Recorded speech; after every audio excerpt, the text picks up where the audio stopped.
बिस्मिल्लाहिर्रहमानिर्रहीम, अस्सलाम वालेकुम। खेलों की खबरों पर तबसर और तज्जियों से स्कोर के एक और प्रोग्राम के साथ सैयद याया हुसैनी आपकी खिदमत में एक बार फिर हाजिर है। कोरोना वायरस की वजह से लॉकडाउन है, खेलों की सरगर्मियां मुअत्तल हैं, लेकिन पाकिस्तान क्रिकेट की अगर हम बात करते हैं तो हर तरफ सिर्फ शोर ही शोर है। एक बार फिर पाकिस्तान क्रिकेट बैनुल अक़वामी सतह पर और कौमी सतह पर जो है वो बहुत ज़्यादा ख़बरों की जीनत बना हुआ है और वजह बनी है पाकिस्तान क्रिकेट टीम के साबिक़ कप्तान सलीम मलिक साहब का एक बार फिर मंजर आम पर आना, जिनको आज से ठीक 20 साल पहले justice retired Malik Mohammad Qayyum report में ताहयात पाबंदी का सामना करना पड़ा था। उनका ये मौक़िफ़ है कि उनके ख़िलाफ़ नाइंसाफ़ी हुई, शवाहिद मुकम्मल नहीं थे। दूसरी तरफ उस कमीशन में एक और ताहयात पाबंदी का सामना करने वाले फ़ास्ट बॉलर अताउर रहमान, जिनकी ताहयात पाबंदी का बैन लिफ्ट हुआ, सलीम मलिक की तरह वो भी अब सामने आने की तैयारी कर रहे हैं। दूसरी तरफ पाकिस्तान क्रिकेट बोर्ड के साबिक़ सरबराह खालिद महमूद, साबिक़ चीफ एग्जीक्यूटिव आरिफ अली ख़ान अब्बासी ने भी अपने लबों को जुम्बिश दी है। दूसरी तरफ अगर हम पाकिस्तान क्रिकेट बोर्ड की बात करते हैं तो पाकिस्तान क्रिकेट बोर्ड जनाब इस सारी सूरत हाल में कुछ और तनाज़ात में उलझा हुआ दिखाई दे रहा है। फिर पाकिस्तान क्रिकेट बोर्ड के आइन की अगर हम बात करते हैं, पाकिस्तान क्रिकेट बोर्ड के डिपार्टमेंट क्रिकेट की नए फर्स्ट क्लास स्ट्रक्चर की बात करते हैं तो उसमें भी पाकिस्तान क्रिकेट बोर्ड उलझा हुआ दिखाई देता है। लेकिन दूसरी जानिब पाकिस्तान क्रिकेट बोर्ड को कानूनी सतह पर रिप्रेजेंट करने वाले मुशीर तफज्जुल हैदर रिजवी जो है वो रावलपिंडी एस्पेक्ट शोएब अख्तर के मद्दे मुकाबिल खड़े दिखाई दे रहे हैं। तो बहुत सारे मामलात हैं जो एक बार फिर पाकिस्तान क्रिकेट को खबरों की जीनत बनाए हुए हैं। जी हाँ जनाब, एक बार फिर आज इस तमाम सूरत हाल पर हम गुफ्तगू करेंगे और हमारे साथ मौजूद हैं लाहौर से पाकिस्तान क्रिकेट टीम के साबिक़ कप्तान आमिर सोहेल साहब, जो कि हमें ज्वाइन कर रहे हैं। बहुत शुक्रिया आमिर सोहेल साहब हमारे साथ मौजूद हैं। और स्टूडियो में हमें जनाब ज्वाइन कर रहे हैं जियो न्यूज़ के मारूफ प्रोग्राम रिपोर्ट कार्ड के तज़ियाकार मज़हर अब्बास साहब। लेकिन आज हमने जनाब इनको अपने प्रोग्राम में मदऊ इसलिए किया है कि बहुत कम लोग ये जानते हैं कि मज़हर अब्बास साहब खेलों के हवाले से कई ख़बरों को जो है वो ब्रेक कर चुके हैं। 1980 में पाकिस्तान हॉकी के हवाले से इन्होंने एक बड़ी ख़बर ब्रेक की। फिर 1999 में जब पाकिस्तान क्रिकेट टीम भारत का दौरा कर रही थी, 1999 में फ़िरोज़ शाह कोटला ग्राउंड की पिच को खोद दिया गया था और मज़हर अब्बास साहब ने यह खबर ब्रेक की थी कि पाकिस्तान टीम का दौरा भारत ऑन है और पाकिस्तान टीम भारत देती है। आपको भी खुशामदीद कहेंगे मज़हर अब्बास साहब। लेकिन गुफ्तगू की शुरुआत आमिर सोहेल साहब से करेंगे। आमिर सोहेल साहब, पाकिस्तान क्रिकेट के फ्रंट पर एक बार फिर मैच फिक्सिंग, स्पॉट फिक्सिंग की बाज़गश्त है। पाकिस्तान सुपर लीग में शर्जील खान कराची किंग्स की तरफ से खेलते हैं, उनके हवाले से ही बात हो रही है कि जी उनको एक बार फिर बैनुल अक़वामी क्रिकेट में वापस लेकर आना चाहिए। लेकिन दूसरी जानिब पाकिस्तान क्रिकेट में हमेशा से एक बहस रही है और वो ये रही है कि जनाब 20 साल पहले जो justice retired Malik Mohammad Qayyum report बनी थी, उनके किरदार कहीं ना कहीं पाकिस्तान क्रिकेट में मौजूद हैं। फिर 2010 में सलमान बट, मोहम्मद आसिफ, मोहम्मद आमिर पाबंद सलासल हुए, उनको भी पाकिस्तान क्रिकेट में पाबंदी के बाद वापस लेकर आ पाए। लेकिन आमिर की तरह आसिफ और सलमान बट के साथ आपने वो रवैया नहीं रखा। लेकिन एक बार फिर जब सलीम मलिक साहब सामने आए हैं तो ये सारी चीज़ें जो है वो मंजर आम पर आई हैं और बड़ी कुव्वत के साथ जो है ऐसा लगता है कि एक बार फिर इन पर गुफ्तगू हो रही है। देखिए हुसैनी, सबसे पहले तो अस्सलाम वालेकुम। और मैं यही कहूँगा, देखिए पाकिस्तान क्रिकेट बोर्ड ने इसको अच्छे तरीके से हैंडल नहीं किया, इसको डेप्रिकेट नहीं किया सही तरीके से कि ये एक किस्म का इसको ये जो जस्टिस कय्यूम साहब की रिपोर्ट थी इसको एज ए डिटरेंट इन्होंने यूज़ ही नहीं किया। अगर उसको प्रॉपरली इम्प्लीमेंट करते और उसके ऊपर कोई मेजर्स लेते फ्यूचर के लिए तो आपको चीज़ें डिफरेंट नज़र आती। लेकिन अनफॉर्चुनेटली पाकिस्तान क्रिकेट बोर्ड जो है या पिछले 30 साल से 3 डेकेड से 3 चीज़ों में फंसा हुआ है। मैच फिक्सिंग, कॉन्स्टिट्यूशन चेंज हर दफ़ा करना है और उसके बाद आपकी क्रिकेट का स्ट्रक्चर क्या होना चाहिए, डिपार्टमेंट को खेलना चाहिए या ना खेलना चाहिए, इसमें उलझा हुआ है और इससे आगे बढ़ ही नहीं पा रहा। आपको जो करने की ज़रूरत थी वो ये थी कि हमने ये सोचना है कि हमने आज तक ऑस्ट्रेलिया में सीरीज़ नहीं जीती तो हमने उसके लिए क्या करना है, हमने अपनी क्रिकेट में क्या नई चीज़ें इंट्रोड्यूस करानी है कि हम जाके ऑस्ट्रेलिया में हराएं। हम साउथ अफ्रीका को अभी तक सीरीज़ नहीं हरा सके, साउथ अफ्रीका में हमें उसके लिए क्या करना है, हम इतने अरसे से वर्ल्ड कप नहीं जीत सके, हमें क्या करना है, हम उलझे इस चीज़ों के ऊपर। और सिर्फ ये पाकिस्तान क्रिकेट बोर्ड की इनएबिलिटी है जिसके ऊपर अभी तक 30 साल गुजर गए हैं ये मैच फिक्सिंग वाले सिनारियो को, अभी तक ये सरफेस होता है। और जब आप याया हुसैनी डिफरेंट यार्ड स्टिक्स रखेंगे डिफरेंट लोगों के लिए तो वो फिर मसले होंगे। और आज मैं आपको एक बात बताना चाहता हूँ, ये जो आप केसेस बता रहे हैं कि उसको क्यों नहीं खिलाया, इसको क्यों खिलाया गया, बात यह है याया हुसैनी, अगर तो अप्रूव्ड बुकी के पास आप जाओगे तो अगर आप पकड़े भी जाओगे तो आप वापस आ जाओगे। अगर अप्रूव्ड बुकी नहीं है, अगर आप उसके साथ डील करोगे तो आप उसके बाद पाकिस्तान टीम में नहीं आ सकोगे। सारा सिनारियो तो मुझे ये लगता है। बड़ी गहरी बात कर दी आमिर सोहेल साहब आपने, और इस पर भी आपसे बात करेंगे, लेकिन मज़हर अब्बास साहब की तरफ चलूँगा। मज़हर अब्बास साहब, सियासत के साथ अब आपका बड़ा गहरा ताल्लुक़ है और सियासत पे तबसरे तज़िये तो अपनी जगह है, लेकिन खेलों के साथ आपकी उतनी ही उनसियत है जितनी पाकिस्तान में एक आम आदमी की है। एक सहाफ़ी की जितनी खेलों के साथ वाबस्तगी है वो आपकी भी है, और आप पाकिस्तान क्रिकेट का, पाकिस्तान खेलों का बैकग्राउंड भी जानते हैं। आपने कई ख़बरों को ब्रेक भी किया है, और ये justice retired Malik Mohammad Qayyum report से पहले एक justice retired Fakhruddin G Ibrahim report आई थी जिसमें इनोसेंट करार दिया गया था सलीम मलिक को। वो अलग बात है कि उनके खिलाफ इल्ज़ाम लगाने वाले mark Waugh, Shane Warner team में प्रेजेंट ही नहीं हुए थे, वो ख़बर भी आपने ही ब्रेक की थी। तो कुछ अपने जहन को टटोलिए और इस हवाले से बात कीजिए, जैसे आमिर सोहेल साहब ने बात की कि ये कभी ख़त्म होगा या नहीं होगा, ये गर्द कभी बैठेगी या हर बार हम इसको धूल को झाड़ कर जो है दोबारा से किताब निकाल लेंगे। शुक्रिया याया, और आमिर को भी अस्सलाम वालेकुम। देखिए, असल में जर्नलिस्ट जो होता है वो ख़बर की तलाश में होता है। अब ख़बर आपको सियासी मैदान में मिल जाए या स्पोर्ट्स के मैदान में मिल जाए, और हमारे यहाँ स्पोर्ट्स और पॉलिटिक्स का बड़ा गहरा ताल्लुक़ रहा है। जब मैच फिक्सिंग की चीज़ आई तो वो ज़ाहिर है एक बड़ी ख़बर थी पाकिस्तान में। अच्छा, इत्तेफाक से फ़खरुद्दीन जी इब्राहिम साहब से मेरे ताल्लुक़ात रहे, उनसे रिपोर्टिंग के हवाले से, ख़बरों के हवाले से। उसमें बुनियादी तौर पे जब मैंने फ़खरू भाई से पूछा था तो उन्होंने कहा कि जब कंप्लेनेंट ही नहीं आया सामने तो ज़ाहिर है वो इंक्वायरी आप आगे कैसे बढ़ा सकते हैं, जब तक टिम में या मार्क वॉ जिनको कहा गया था कि स्टेटमेंट्स दें, तो वो उस ग्राउंड पे उन्होंने वो किया था। हम अगर ये कहें कि वो उन्होंने इनोसेंट डिक्लेयर किया था तो ये दुरुस्त नहीं है। उन्होंने वो केस ही आगे नहीं बढ़ा, इसलिए कि वो उन्होंने वही रिपोर्ट करके भेज दी थी। देखिए, मैंने मलिक कयूम से भी इंटरव्यू किया था और मैच फिक्सिंग पे बहुत स्टोरीज़ की थी। ज़ाहिर है उस वक्त मैं AFP में, कराची में ब्यूरो चीफ था उसमें, तो उसकी वजह से भी इंटरनेशनल बहुत ज़्यादा वो रही है। पाकिस्तान में जो बुकीज़ होते हैं, यानी 3 जगहों पे कहा जाता है मेन बुकीज़ जो ऑपरेट करते हैं, साउथ अफ्रीका, बम्बई और पाकिस्तान, और इनका एक नेक्सस भी रहा है। उस ज़माने में जब हमने अंडरवर्ल्ड वगैरह पे स्टोरीज़ की थी तो उसमें ये पता चला था कि जी उनके ताल्लुकात सिर्फ क्रिकेटर्स के से ही नहीं होते, उनके ताल्लुकात क्रिकेट बोर्ड में भी होते हैं, और जहां वो अपने लोगों को बचाते हैं तो वो सिर्फ उसी लेवल तक नहीं बचाते, वो हर लेवल पे बचाने की कोशिश करते हैं। और अगर वहाँ कोई बिट्रे कर जाए या कोई डबल खेल जाए तो फिर उसकी सज़ा भी कैडबरी की तरह, हनीफ कैडबरी की तरह दे देते हैं वो। और इसमें बहुत सी मिसालें हैं। पाकिस्तान में 2 चीज़ें होती रहीं क्रिकेट में, आमिर मुझे करेक्ट कर सकते हैं। बहुत पहले जब इंक्वायरीज़ होती थी तो वो अंडर द कारपेट डाल दी जाती थी। अगर आपको याद हो कि वेस्ट इंडीज़ में एक वाक़या हुआ था जिस 93 में ग्रेनेडा में, जी, उसमें तो उस वक्त मुझे याद है कि आरिफ अब्बासी साहब ने वहाँ मैनेजर को फ़ोन करके कहा था कि किसी भी तरीके से फ़ाइन वाइन करके चीज़ों को दबाने की कोशिश करो, इसको जाके कॉन्टेस्ट करने की ज़रूरत नहीं है उसमें। इस तरह की बहुत सी चीज़ें होती रही हैं। जो मलिक कयूम की रिपोर्ट है वो बहुत कॉम्प्रिहेंसिव है, और मैंने जब कयूम साहब से ये पूछा था उस वक्त कि आपने जो सलीम मलिक और अताउर रहमान के हवाले से वो की थी तो उस पर तो अमल हो गया, तो बाकी चीज़ों पे क्यों नहीं अमल हुआ?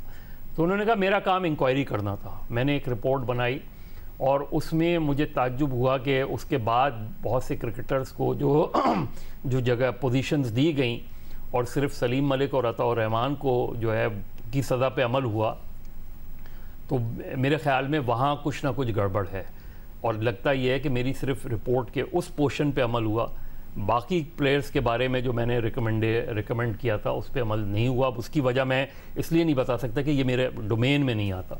तो उधर लगता है कि वहाँ शायद पॉलिटिकल इन्फ्लुएंस या इस्तेमाल हुआ, उस वक्त की गवर्नमेंट्स ने चीज़ों को दबाने की कोशिश की। हो सकता है कि हमारे कुछ जो इन्फ्लुएंशियल क्रिकेटर्स हैं उन्होंने ये चीज़ वो की हो कि इस रिपोर्ट पे कभी भी मनोअन अमल नहीं हुआ। ठीक है, बिल्कुल सही कह रहे हैं मज़हर अब्बास साहब आप, और रिपोर्ट पर मनोअन अमल नहीं हुआ और रिपोर्ट के हवाले से जो तहफ़्फ़ुज़ात हैं, इस रिपोर्ट को मई 2000 में मंजर आम पर लाने वाले प्रेस कॉन्फ्रेंस के जरिए उस वक्त के पाकिस्तान क्रिकेट बोर्ड के सरबरा lieutenant general retired Tauqeer Zia साहब ने भी तहफ़्फ़ुज़ात का इज़हार किया, लेकिन उन्होंने ये नहीं कहा कि ये रिपोर्ट नामुकम्मल है। उन्होंने ये कहा कि जनाब इस रिपोर्ट में बहुत सारी ऐसी चीज़ें हैं जिस पर अगर अमल किया जाता तो बहुत से खिलाड़ियों को जो कुछ सज़ाएँ कम दी गई शायद वो सख्त सज़ाएँ होती। तौक़ीर ज़िया साहब ने हमारे ही प्रोग्राम में गुफ्तगू करते हुए क्या कहा था वो ज़रा आपको दिखाते हैं। मेरा उस रिपोर्ट के साथ कोई ताल्लुक़ नहीं है। ये ताल्लुक़ अगर है तो माजिद और खालिद साहब के ज़माने का उनके साथ ताल्लुक़ है, जब उन्होंने कहा था कि इसकी इंक्वायरी कीजिए कमीशन बैठा के। उससे पहले 2-3 एक्चुअली इंक्वायरीज हो चुकी थी, जिसमें वो जस्टिस है वो बलूचिस्तान वाले उन्होंने भी किया, नहीं भंडारी नहीं, बलूचिस्तान वाले से। फिर इन्होंने किया था जी आपके कराची के जो हैं जी इब्राहिम, उन्होंने सलीम मलिक का। तो फिर बहुत सारी FIA ने भी कुछ किया था, नैब का भी कुछ था, लेकिन जो एक्चुअल कमीशन बनी वो सिर्फ क़य्यूम साहब की थी। अब उसमें वो ख़ुद कह रहे हैं 2 चीज़ें, और जो उन्होंने कहा है, मैं अगर आप मुझसे पूछें तो मैं उस रिपोर्ट से 100% तो मुत्तफ़िक नहीं हूँ, इसलिए कि उसमें बहुत सारी ऐसी चीज़ें हैं जो कि मेरे जैसा आदमी भी ये कह सकता है कि यार इस पे इसको सज़ा मिलनी चाहिए, लेकिन उन्होंने नहीं दी। आमिर सुहेल साहब, lieutenant general retired Tauqeer Zia साहब के साथ एक खिलाड़ी की हैसियत से, चीफ सिलेक्टर की हैसियत से आपने काम किया, और तौक़ीर ज़िया साहब ये फरमा रहे थे कि जनाब उनकी नज़र में इस रिपोर्ट में बहुत सारी ऐसी चीज़ें हैं जिन पर अगर अमल दरामद होता तो बहुत से खिलाड़ी और लटक जाते जो नहीं लटके। आप इस बात से इत्तेफाक करेंगे? देखिए, इत्तेफाक तो आपको करना पड़े कि रिपोर्ट जो है वो इन योर फेस है, उसको हिस्सा करते हैं। ठीक है, अगर आप इतना अरसा गुजरने के बाद भी ये रोज़ रोज़ चीज़ें सरफेस करते हैं या और ये सिर्फ पाकिस्तान क्रिकेट बोर्ड की इनएबिलिटी रही है। अब आप क्या चीज़ ढूंढ रहे हैं? देखिए, बात सिंपल सी ये है कि अगर ये सारा एक मैनेज था पाकिस्तान क्रिकेट का, तो आपने इसको आड़े हाथों लेना था। आप ये नहीं कर सकते कि उसको आप फेवर करते हैं और फलां को आप लटका दो। अब आप सलीम मलिक की बात कर रहे हैं। अब बेचारा जो अताउर रहमान है उनको लटकाया गया क्योंकि वो थोड़ा सा वीक थे एक और उसने चूँकि अपने एफिडेविट से एक आधी दफ़ा जो है वो बैकआउट किया अता ने, उसको भी लटका दो। बाकी सारी एविडेंस आपके सामने थी। अब सलीम मलिक बेचारा, मुझे याद है कि 94 में हम लोग लाहौर टेस्ट मैच खेल रहे थे या उससे 2 दिन पहले हम लोग ट्रायंगुलर सीरीज़ का फाइनल ऑस्ट्रेलिया से हारे।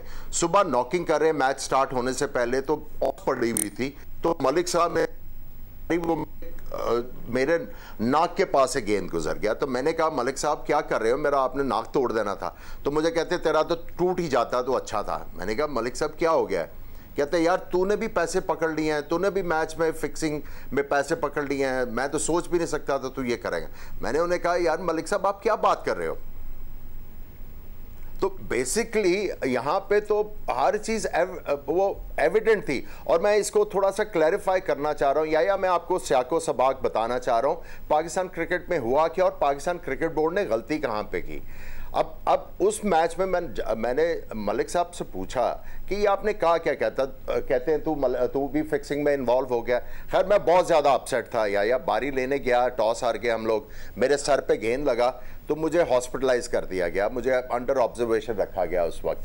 तो पाकिस्तान की टीम जो है सेकेंड इनिंग्स में चौथे दिन आई थिंक 5 आउट थे टी के ऊपर। मैं हॉस्पिटल से आया, इंजेक्शन लगवा के मैं अंदर बारी लेने गया तो मलिक साहब मेरे साथ बैटिंग कर रहे थे। हम लोग टी के बाद जा रहे थे बैटिंग करने, मैंने उनको ज्वाइन किया तो मैंने उन्हें एक चीज़ कही थी, मलिक साहब आप खड़े रहे, मैं आउट नहीं होऊंगा, मैं आपको मैच बचा के दिखाऊंगा। हमने मैच बचाया। मैच के बाद मैंने सब टीम के सामने कहा मलिक साहब ने मुझे ये चीज़ कही है कि मैंने पैसे पकड़े हैं, किसने ये वाली हरकत की है, किसने मेरे बिहाफ पे पैसे पकड़े हैं। इंतखाब आलम भी थे।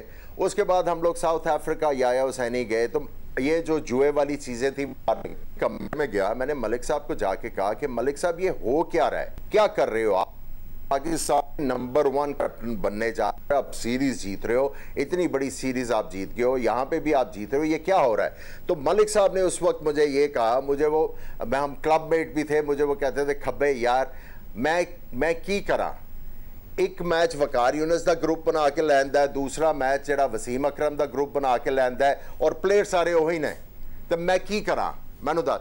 आई टोल्ड हिम कि यार आप आरिफ अब्बासी साहब को और क्रिकेट बोर्ड को इन्फॉर्म करो आपके साथ हो क्या रहा है। उसके बाद ये चीज़ें चलती रही। देखें ये रियलिटी है, अगर आपने इनको सजाएं नहीं दी तो उसकी वजह से ये सारा कुछ है। मैं आपको ये अभी जो मज़हर अब्बास साहब ने बात की कि इनके क्रिकेट बोर्ड में भी ताल्लुकात हैं, और दूसरी चीज़ ये है कि इसको डिटरेंट आप अगर आपने बनाना था, देखें एक एक अताउर रहमान है जो टैक्सी चला रहा है, पाकिस्तान का एक्स क्रिकेटर। एक वसीम अकरम है वो बाहर बैठा हुआ है, दूसरे सारे जो हैं वो PSL फ्रेंचाइज में भी हैं, क्रिकेट बोर्ड में भी हैं। ये क्या मसला है? और उसके बाद जब प्राइम मिनिस्टर ऑफ पाकिस्तान ये कहता फिर है कि मैंने करप्शन करने वाले को छोड़ना नहीं है, जिसने पाकिस्तान में जो है पाकिस्तान को लूटा मैंने उसको छोड़ना नहीं है, जिसने पाकिस्तान को बेचा यार आप उसको सरदारती अवार्ड दे रहे हो, तो बात तो खत्म होगी ना। आपने इसके बाद क्या करना है, क्या कहना है मुझे बताओ, वो मैं कह देता हूं। नहीं आमिर सोहेल साहब आप कुछ ना कहें, लेकिन मैं आपको जो दिखाने जा रहा हूं वो एक और बड़ा तल्ख हकीकत है जो इस वक्त पाकिस्तान क्रिकेट बोर्ड को चला रहे हैं एहसान मानी साहब। उन्होंने अक्टूबर 2018 में justice Malik retired Qayyum report को टोटली उन्होंने रिफ्यूज़ कर दिया। उन्होंने कहा क्या था वो मैं पहले आपको दिखा देता हूं, फिर मज़हर अब्बास साहब से राय लूंगा, फिर आपकी तरफ आऊँगा। जस्टिस कयूम की रिपोर्ट की बात की, आप लोगों ने कितनों ने पढ़ी है वो रिपोर्ट? मुझे बताएं कितनों में आपने पढ़ी है? हाँ, कयूम साहब ने कुछ एलिगेशंस की थी, फिर उन्होंने कहा था कि मैं डिटेल्स दूंगा बाद में, वो आज तक किसी ने नहीं देखी है। आपको ये पता है कि उस रिपोर्ट में कई लोगों का जिक्र हुआ था। उन्होंने इंग्लैंड के लिए कोचिंग की है, दो ने कम से कम इंग्लैंड के लिए कोचिंग की है, और बाकियों ने भी इंटरनेशनल क्रिकेट में उनकी शामिल हुए हैं। और वो जो मुल्क थे जिनने इनको इस्तेमाल किया है, उन्होंने अपनी पूरी इंक्वायरीज की और उनको कोई ऐसी चीज़ नहीं मिली जिससे उनको कोई फिक्र थी जो इनको इस्तेमाल नहीं करते। 26 अक्टूबर 2018 को justice retired Malik Abdul Qayyum report को डिनाई किया पाकिस्तान क्रिकेट बोर्ड के सरबराह ने। उन्होंने कहा कि शवाहिद मुकम्मल नहीं थे, इल्ज़ामात थे, लेकिन फिर फ़ौरन ही जस्टिस रिटायर्ड मलिक मोहम्मद कयूम साहब एक्शन में आए। उन्होंने एक बयान दाख दिया। उन्होंने ये कहा कि मेरी तहकीकाती रिपोर्ट नामुकम्मल नहीं थी, और साथ साथ उन्होंने ये भी कहा कि रिपोर्ट मुकम्मल थी, इसलिए फिक्सिंग में मुलव्वस क्रिकेटर्स पर आयद पाबंदियों और जुर्मानों पर अमल दरामद किया गया। ये कहा जस्टिस रिटायर्ड मलिक मोहम्मद कयूम ने। और उन्होंने कहा कि मुझे नहीं पता कि एहसान मानी ने रिपोर्ट पढ़ी है या नहीं, और साथ साथ वो ये भी कहते हैं कि एहसान मानी ने रिपोर्ट पढ़ी होती तो शायद वो ये बात ना करते। और साथ साथ उन्होंने ये भी कहा कि तहकीकाती कमीशन लाहौर हाई कोर्ट के चीफ जस्टिस ने सदर पाकिस्तान के कहने पर कायम किया था, और ये वो वाहिद कमीशन था जो कि हुकूमत पाकिस्तान ने बनाया था। ये इंक्वायरी कमीशन था, कोर्ट का फैसला नहीं था, बल्कि सिफारिशात पर मबनी ये फैसला मंजर आम पर आया था। सिफारिशात पर अमल दरामद कराना पाकिस्तान क्रिकेट बोर्ड का काम था, जो आज के हमारे पार्टिसिपेंट मज़हर अब्बास भी कह रहे हैं, आमिर सोहेल साहब भी कह रहे हैं। और इसके बाद मज़हर अब्बास साहब पाकिस्तान क्रिकेट बोर्ड ने यू टर्न लिया, और फिर उन्होंने कहा कि नहीं जी, हमने ये नहीं कहा था जो मैंने आपको दिखाया पाकिस्तान क्रिकेट बोर्ड के सरबराह की ज़बानी। उन्होंने कहा नहीं जी, उस रिपोर्ट की अहमियत अपनी जगह मौजूद है। देखिए, पहली चीज़ तो ये कि अगर उस वक्त रिपोर्ट पब्लिक नहीं हुई तो अब रिपोर्ट पब्लिक हो जाए, और उसकी रिकमेंडेशन सबके सामने आनी चाहिए। उस पर ये कमेंट्स ये लेना चाहिए मलिक कयूम से कि जो रिपोर्ट पब्लिक हुई है क्या यही रिपोर्ट आपने दी थी या इसमें कुछ टेम्परिंग हुई है, और उसकी रिकमेंडेशन पे आज भी आप अमल कर सकते हैं, क्यों नहीं कर सकते। देखिए, पाकिस्तान में जो क्रिकेट में वर्ल्ड ओवर जो क्रिकेट में पैसे का रुझान बढ़ा, वो कैरी पैकर की बात बढ़ा, और सबसे पहले तो दुनिया के क्रिकेटर्स ने अपने ममालिक को कैरी पैकर के हाथों भेज दिया। उनके ख़िलाफ़ कभी भी कोई कार्रवाई नहीं हुई। कुछ टीमों ने कार्रवाई की थी प्लेयर्स कुछ अरसे के लिए, लेकिन फिर आहिस्ता आहिस्ता हमने देखा कि वो प्लेयर्स वापस आ गए उसमें। उसके बाद शारजा को एक हंटिंग ग्राउंड कहा जाता था, और वहाँ जो क्रिकेट हुई थी उस पर बड़े सवालिया निशान हैं। बहुत से मैचेस, जब हम मैच फिक्सिंग की बात करते हैं, बहुत से आपको याद है कि उस वक्त बड़ा सवाल उठा था जब आसिफ इकबाल ने इंडिया में टॉस के मसले पर विश्वनाथ के साथ टॉस करे था, हवा में क्या दिया, आप टॉस जीत गए वो। लेकिन उस वक्त इतना ज़्यादा मैच फिक्सिंग नहीं हाईलाइट होती थी, वरना तो बहुत से सवालात हो सकते हैं। 75 के वर्ल्ड कप में सेमीफाइनल में वेस्ट इंडीज़ के ख़िलाफ़ लास्ट विकेट है, 63 रन बन गए। 79 में माजिद खान और ज़हीर अब्बास की बैटिंग के बाद ऑल ऑफ अ सडन हारून रशीद को भेजने का फ़ैसला, और वहाँ पर कई ओवर मेडन खेल दिए गए उसमें। लेकिन उस वक्त मैच फिक्सिंग उस तरीके से नहीं। लेकिन मैं आपसे अगर सिंपल ये पूछना चाहूँ, जो मानी साहब ने बयान दिया, क्या ये गैर जिम्मेदारी थी या ये कम इल्मी थी, क्या था? मेरा ख्याल है कि जब आप एज ए जर्नलिस्ट मैं कह सकता हूँ कि ऐसा क्वेश्चन करें जो वो एक्सपेक्ट नहीं कर रहे हों, तो फिर वो बेहतर ये होता है दूसरे के लिए कि आप इसको जिस तरह बॉल लेफ्ट करते हैं ना, कि आप कहें कि मैं इस सवाल का भी जवाब नहीं देना चाहता ये। लेकिन जब आप गलत बात कह देते हैं तो फिर एक मरतबा, अब ये अखबार तो है नहीं कि आपने कहा कि जी ये आउट ऑफ कॉन्टेक्स्ट दे दिया गया, ये आपने कहा है, ये सबके सामने है, आपने ये कहा। मुझे लग ये रहा है कि उन्हें ये अंदाज़ा हुआ कि कहीं मलिक क़य्यूम और ज़्यादा खुलकर सामने ना आ जाएं। मज़हर अब्बास साहब हमारे साथ मौजूद हैं और आमिर सुहेल साहब लाहौर से हमारे साथ मौजूद हैं। लेकिन आमिर सुहेल साहब भी गवाह के तौर पर पेश हुए और 2 मरतबा पेश हुए justice retired Malik Mohammad Qayyum commission में, और उन्होंने क्या कहा था वो भी आपको दिखाएंगे। और आमिर सुहेल साहब से ये भी पूछेंगे कि जनाब खालिद महमूद साहब उनके बारे में ये कहते हैं कि ये कप्तानी की रस्साकशी थी, और खालिद महमूद साहब ने आमिर सुहेल के बारे में क्या कहा वो भी आपको दिखाएंगे। लेकिन ये सब कुछ एक ब्रेक के बाद।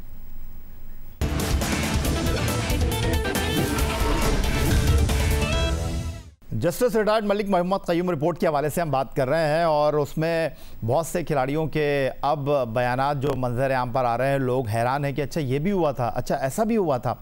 आमिर सुहेल जो पाकिस्तान क्रिकेट टीम के साबिक कप्तान हैं, इस कमीशन में उनके बयानात को भी बहुत अहमियत दी गई थी। और आमिर सुहेल जब कमीशन के सामने पेश हुए तो आमिर सुहेल ने इस कमीशन के सामने क्या कहा वो भी आपके साथ हम यहाँ शेयर कर लेते हैं। पाकिस्तान क्रिकेट टीम के साबिक कप्तान आमिर सुहेल ने कमीशन के सामने कहा कि दौरा जनूबी अफ्रीका में मैच फिक्सिंग और जुए के बहुत से इल्ज़ाम थे। क्रिकेट बोर्ड ने जब कोई एक्शन न लिया तो आमिर सुहेल ने मीडिया में जाने का फैसला किया। रिपोर्ट के मुताबिक आमिर सुहेल ने श्रीलंका में होने वाले सिंगर ट्रॉफी में 10 लाख रुपए की पेशकश की तस्दीक की।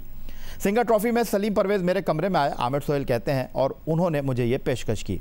इस मैच में 12वें खिलाड़ी जाहिद फजल मैदान में एक पैगाम लेकर आए थे। ओपनर सईद अनवर रिटायर होकर मैदान से बाहर चले गए, जबकि ऐसा कुछ दिखाई नहीं दे रहा था कि वो क्यों वापस गए हैं। दौरा जनूबी अफ्रीका में सईद अनवर की फॉर्म इंतहाई ख़राब थी। मैंने वजह पूछी तो सईद अनवर ने कहा उन्हें मैच फिक्सिंग की सज़ा मिल रही है।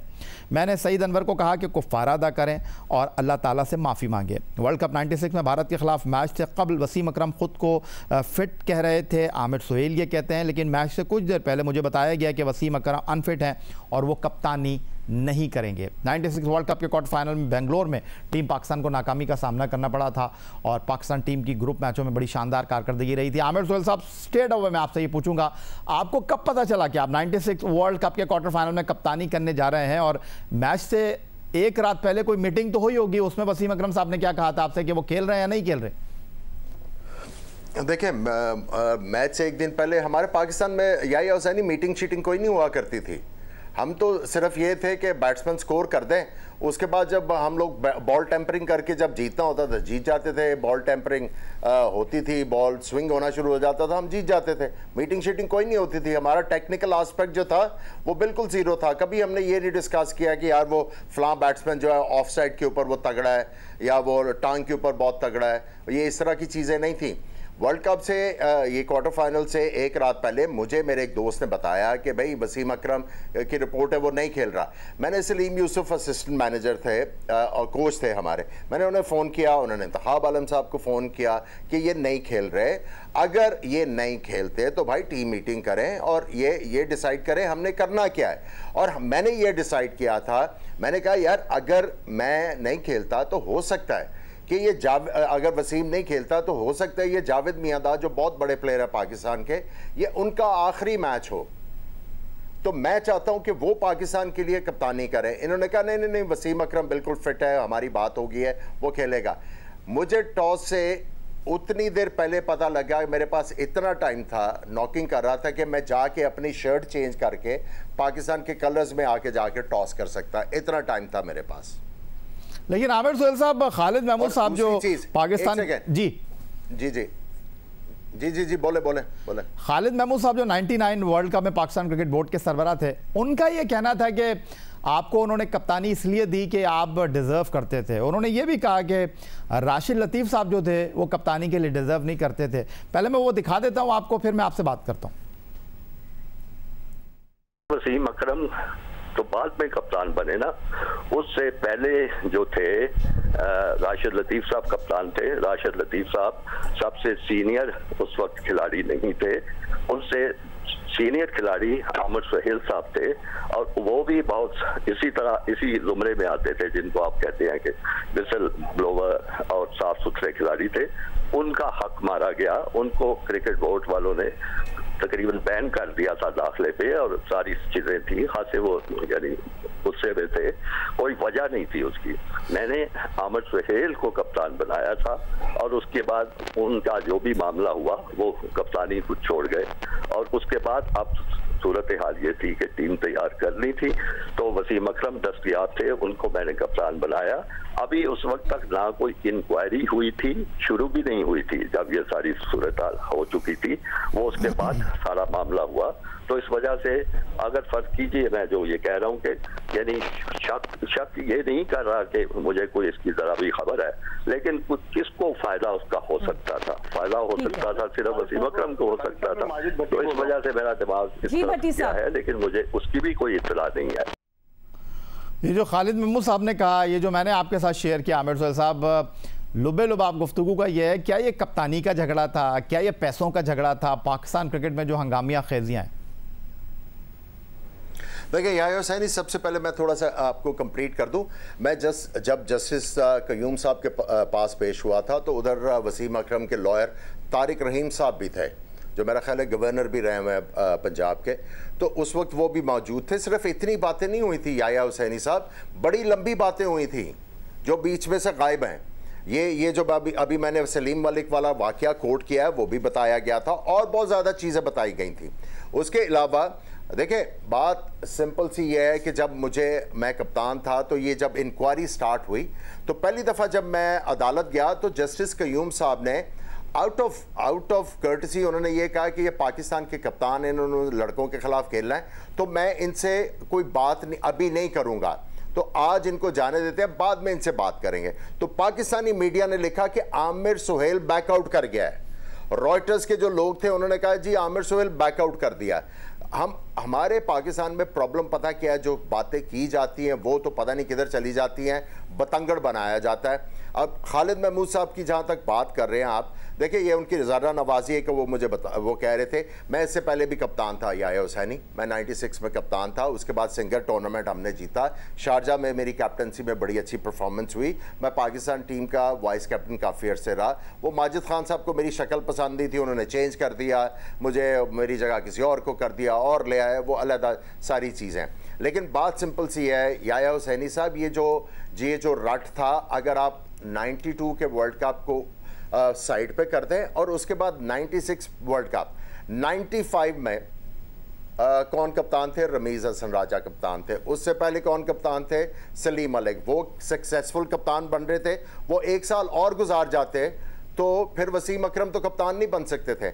आप ये देखें कि 2003 तक साल से एक वर्ल्ड कप से साल पहले या 6 महीने पहले रट क्या चलती थी कि ये जो पाकिस्तान का कप्तान 2-3 साल से चलता आ रहा है, इसको चेंज करके वसीम अकरम को बना दो। देखें, वसीम अकरम की पाकिस्तान के लिए जो सबसे बड़ी कंट्रीब्यूशन है ना, उन्होंने मेक श्योर किया कि पाकिस्तान 92 के बाद वर्ल्ड कप ना जीते, तो इमरान खान साहब को उनका बड़ा शुक्र गुजार होना चाहिए, और उन्होंने कर भी दिया जो उनको सदारती अवार्ड दिया है।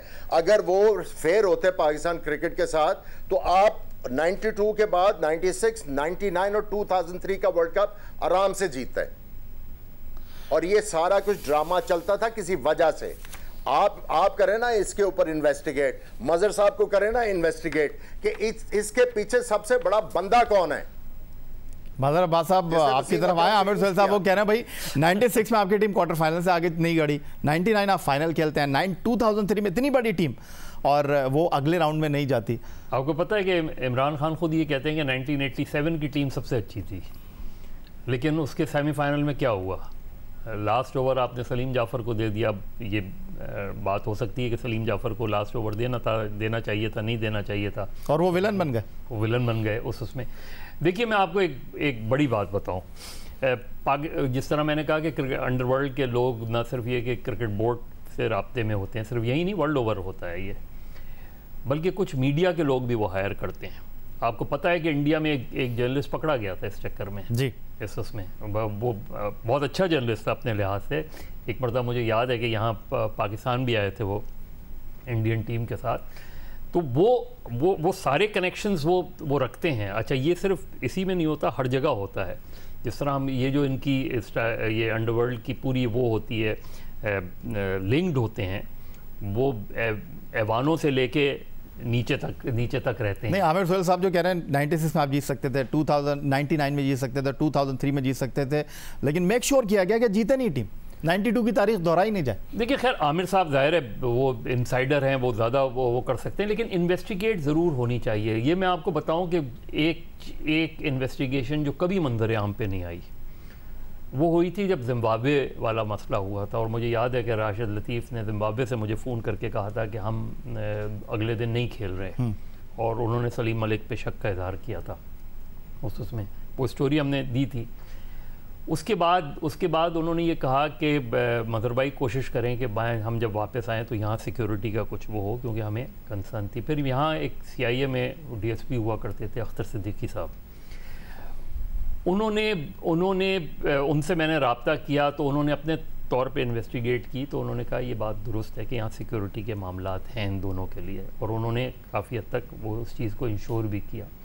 बाद में CIA ने एक और इन्वेस्टिगेशन की थी, और उसमें कुछ लड़के पकड़े गए थे जिन्होंने ये इंकशाफ किया था कि इस तरह की चीज़ें होती हैं वो, लेकिन वो फिर हशप हो गई सारी चीज़ें, वो फिर मलिक क़य्यूम वो आ गए, ये सारी चीज़ें हो गई, तो वो इन्वेस्टिगेशन आगे उस लिहाज से और आगे नहीं बढ़ी। वरना उनका ख्याल था कि अगर ये और आगे बढ़ती तो एक बड़ा नेटवर्क जो है वो ब्रेक हो सकता, तो हो सकता था कि उससे पहले ही ये चीज़ें, बहुत सी चीज़ें सामने आती। तो ये चीज़ें क्योंकि इस यहाँ ये मामलात बहुत ज़्यादा तेज़ी से आगे बढ़ रहे थे, और अगेन मैं ये कहूँगा कि ये भी देखना चाहिए कि मलिक क़य्यूम को क्यों पिक किया गया था इस इंक्वायरी के। वो एक कंट्रोवर्शियल फिगर रहे हैं। अच्छा, ये आपने कंट्रोवर्शियल फिगर की बात की, मैंने यही सवाल जब लेफ्टिनेंट रिटायर्ड तौकीर ज़िया साहब से किया कुछ दिन पहले अपने शो में, तो पनामा केस के हवाले से उनका भी नाम आता है। तो मैंने जब ये सवाल उनसे किया था तो उन्होंने क्या कहा, जो मज़हर अब्बास साहब ने बात की उस कॉन्टेस्ट में, आपको दिखाते हैं, फिर अपने साबिक कप्तान और मज़हर अब्बास साहब की तरफ आते हैं।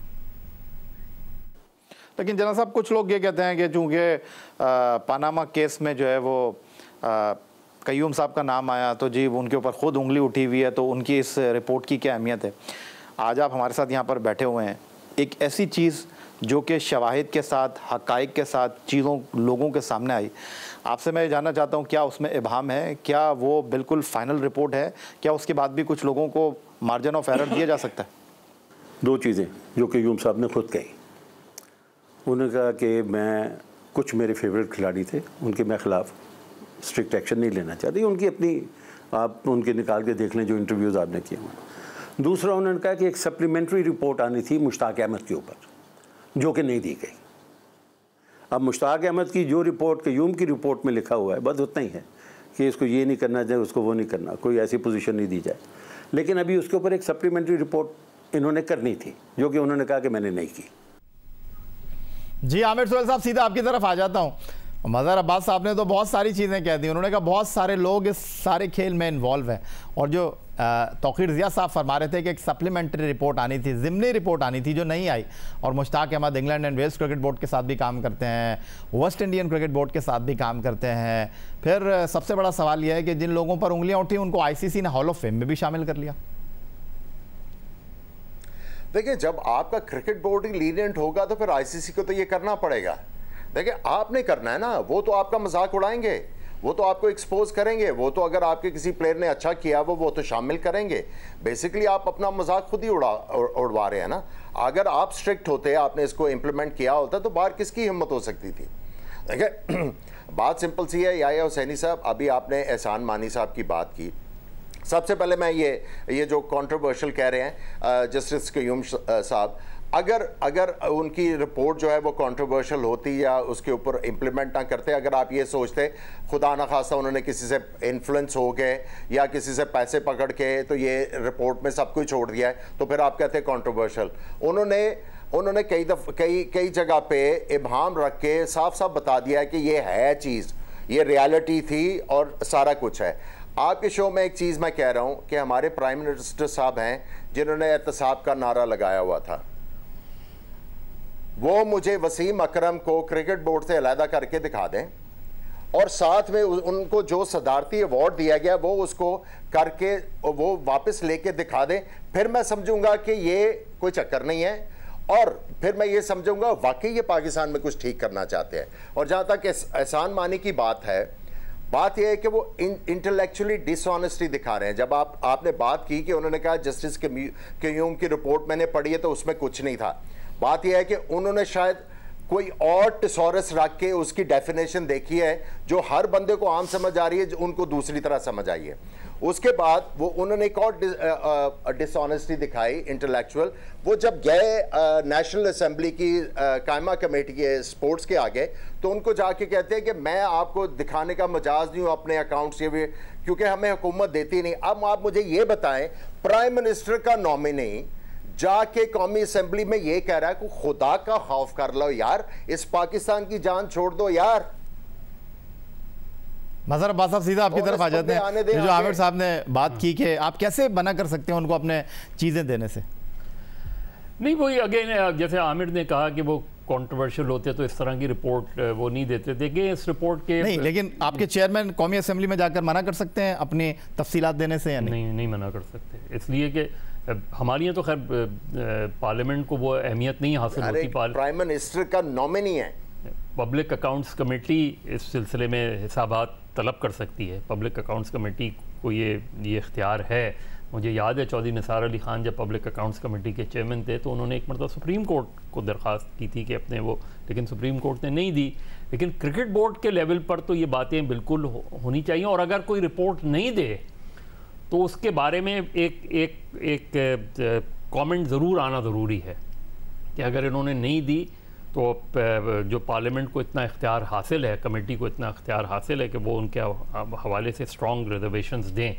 और इसमें देखिए अनफॉर्चुनेटली या आमिर बेहतर बता सकते हैं, एक ज़माने में क्रिकेट बोर्ड में मैंने बहुत ज़्यादा डेमोक्रेटिक वैल्यूज़ को देखा है। यानी और कुछ नहीं तो जनरल बॉडी के जो इजलास होते थे वो बड़े ज़ोरदार हुआ करते। पिछले 2 साल से तो हुआ नहीं। हाँ, 2 साल से क्या, उससे पहले भी जो एसोसिएशंस वगैरह होती थी उनकी जो उन क्रिकेट बोर्ड की असल ताकत एसोसिएशंस होती थी, वहाँ इश्यूज डिस्कस होते थे, वहाँ एनुअल रिपोर्ट और फाइनेंस रिपोर्ट पे, ऑडिट रिपोर्ट पे जिस तरह की डिस्कशन होती थी वो सारी किल कर दी गई। अच्छा मज़हर साहब, क्योंकि मेरे पास वक्त कम है, आपने सवाल बहुत अच्छा उठाया, लेकिन आमिर सुहेल साहब मैं आपकी तरफ आ रहा हूँ और क्विकली आपसे मैं ये पूछूंगा, हमने बड़ी पुरानी बातें कर ली, अब नई बात भी कर लेते हैं। इंटरनेशनल क्रिकेट काउंसिल की नई रैंकिंग जारी हुई है और हम T20 रैंकिंग को मिस कर गए हैं। 27 महीने हम नंबर 1 रहे, 7 महीने में मिसबाउल हक ने आपको नंबर 4 पर लाकर खड़ा कर दिया। क्या मिसबाउल हक का कोच बनाने का फैसला नाकाम हो गया?